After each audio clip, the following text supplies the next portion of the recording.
പറ. ഹാ വിശാലുമോനെ ചില കാര്യങ്ങൾ പറഞ്ഞു, അത് പറയാൻ വന്നതാ. നിന്റെ മോൻ പറയുന്ന ഒരു കാര്യവും എനിക്ക് കേൾക്കണ്ട. തങ്കച്ചിയെ കുറിച്ചാ. അവൻ ചിലതൊക്കെ തിരക്കി അറിഞ്ഞു. എന്ത് തിരക്കറിയാൻ? ഈ തങ്കച്ചി വലിയ അണ്ടർവേൾഡ് ആണെന്ന്. ആയിക്കോട്ടെ, അതിന് നിന്റെ മകൻ എന്തിനാ വിഷമിക്കുന്നത്? എന്തിനാ ഉത്കണ്ഠപ്പെടുന്നത്? ഉത്കണ്ഠപ്പെടണമല്ലോ. ഞാനും എന്റെ മോനുവേ ഉത്കണ്ഠപ്പെടണം. കാരണം നിങ്ങളുടെ ബന്ധുക്കളായി പോയില്ലേ. നിങ്ങൾ ചെയ്തു വെച്ച പാപത്തിന്റെ ശമ്പളം ഗ്രേഡ് അനുസരിച്ച് ഓരോരുത്തർക്കും തങ്കച്ചി വീതിച്ചു തരുമെന്നാ അവൻ പറഞ്ഞ്.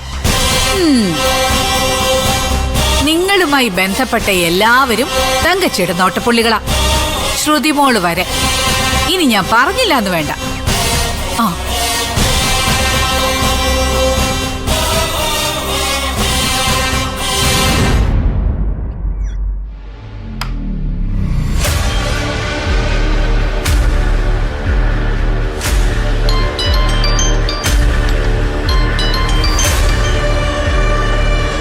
ഹലോ, ആ എത്തിയോ?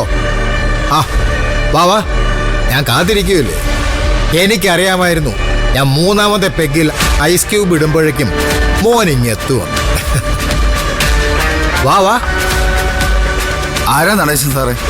ഒരു കുറുക്കൻ കുഞ്ഞ ശരത്ത്. ഓ അതെ, താനൊന്നങ്ങോട്ട് മാറിയേക്ക്. ആ ശരി.